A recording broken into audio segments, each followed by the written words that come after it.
જંગલમાં એક ઓલિવ વૃક્ષ હતું. નામ અમાલિયા હતું. દુર્ભાગ્યે તે ઉજ્જળ હતું અને તેનાથી તે ખૂબ દુઃખી થયું. તેના સાથીઓથી વિપરીત તેણે ક્યારેય કોઈ ફળ આપ્યું નથી. અમાલિયા તે જંગલમાં અન્ય વૃક્ષો દ્વારા અપમાનિત કરવામાં આવતું. તેની મજાક કરવામાં આવતી. એક દિવસ એક રાજા અને તેના લાકડા કાપનારાઓ એક મકાનના પ્રોજેક્ટ માટે એક મોટું વૃક્ષ કાપવા જંગલમાં આવ્યા.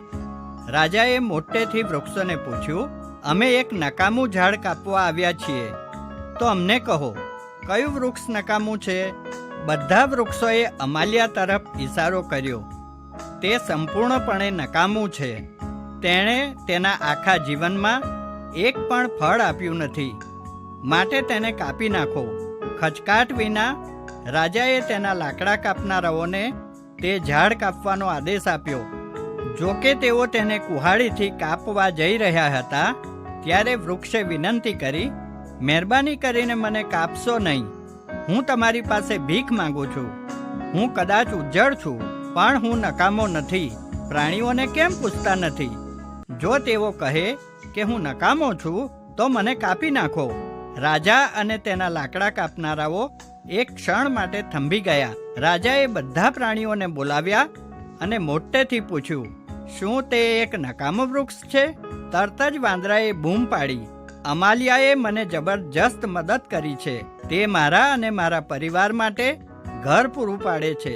અમે તેના ખૂબ આભારી છીએ. પંખીએ ચીસ પાડી, અમાલિયાએ મને તેની મજબૂત ડાળીઓ પર માળો બાંધવા દીધો. હું તેનો પૂરતો આભાર માની શકતો નથી. ખિસકોલીએ સીટી વગાડી, અમાલિયાએ અમને ગરમ રહેવા માટે તેના હોલની અંદર સૂવા દીધા. હરણે કહ્યું, અમાલિયા, ઉનાળાના ગરમ દિવસોમાં અમે આરામ કરવા માટે તેની છાયામાં આવીએ છીએ. આ બધું સાંભળીને રાજાએ સ્મિત કર્યું અને કહ્યું, વાહ, તમે આટલું ઉપયોગી વૃક્ષ છો.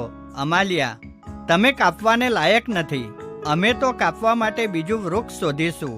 આ ઉપરથી આપણને શીખવા મળે છે કે બાઇબલમાં એફેસી 4:31 અને 32 લખવામાં આવ્યું છે કે સર્વ પ્રકારની કડવાશ, ક્રોધ, કોપ, ઘોંઘાટ તથા નિંદા તેમજ સર્વ પ્રકારની ખુન્નસ તમારામાંથી દૂર કરો, પણ તમે એકબીજા પ્રત્યે માયાળુ અને કરુણાળુ થાવ.